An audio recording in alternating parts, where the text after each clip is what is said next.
In a world where comfort reigns, few dare to push their limits. But here, it's different. Victory isn't at the finish line.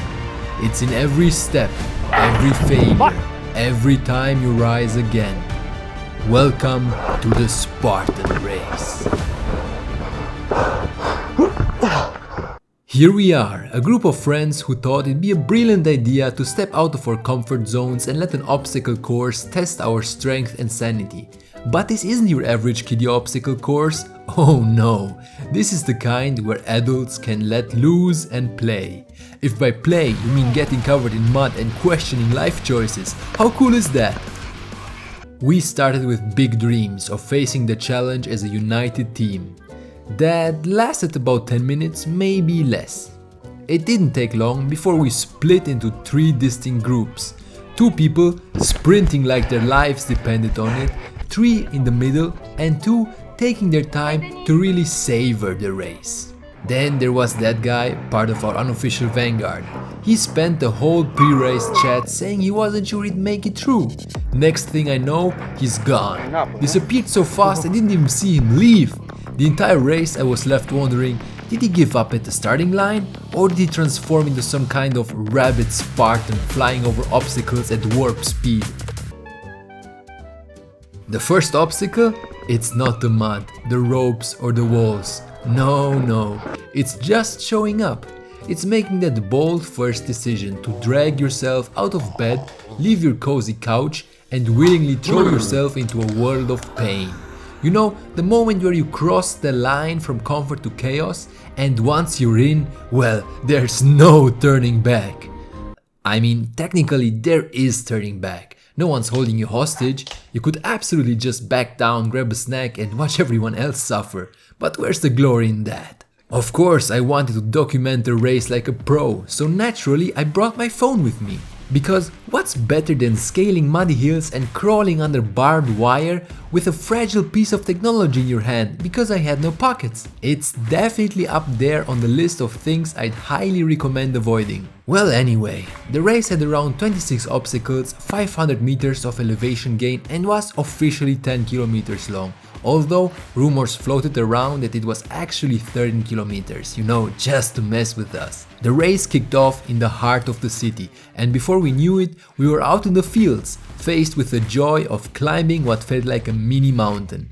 No sane person was running this part, so we took the opportunity to overtake a few people. Small victories, right? After making it down the hill, we jogged through more open field and finally made our way back into the city, where the real fun began. As for me, why do I do this? It's simple. I love obstacle courses. Yeah, I know, some people think it's weird. Why would you pay to run, get filthy, soaked and possibly injured?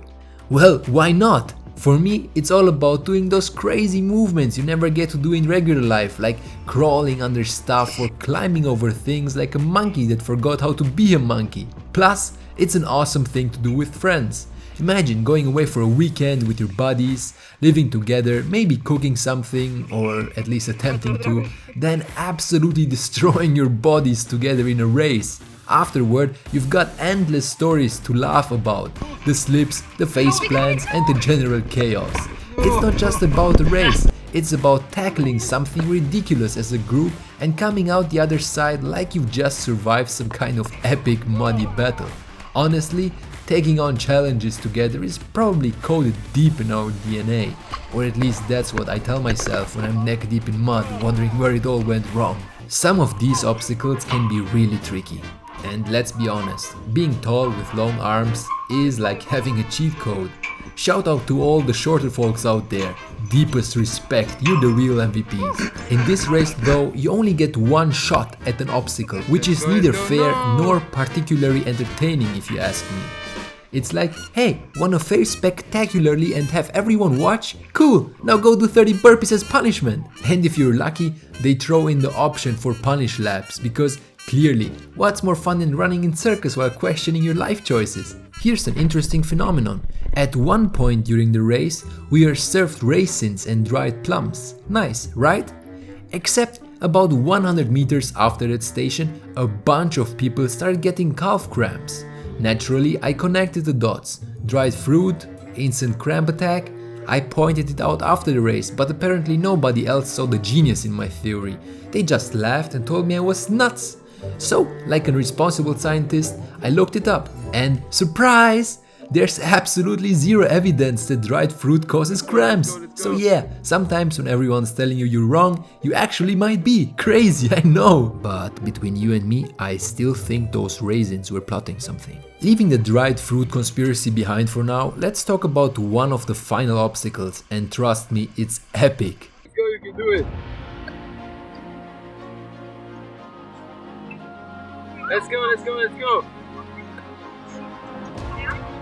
It's a little hard at the beginning, but then it gets easier. Let's go, that's good, that's good. Grab the ring. You can do it, grab it. Yeah, nice. And from now, just swing, just easy swinging. Let's go, let's go, let's go. You can do it. Come on. Swing, swing.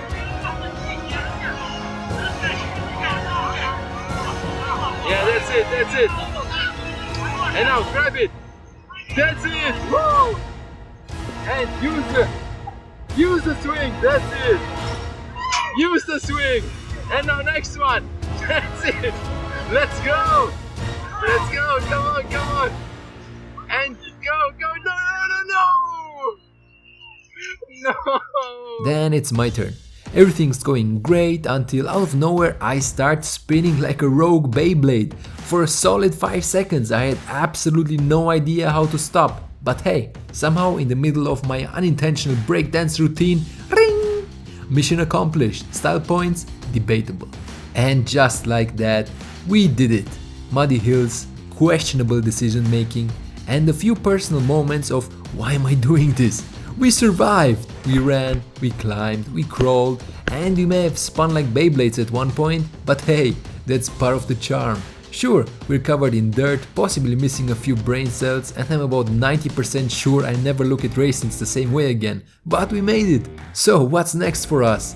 Maybe a hot shower, a nap, and definitely not another race for a while. But one thing's for sure, we got to laugh about it for at least a few days, until we forget how painful it was and sign up for the next one. Classic.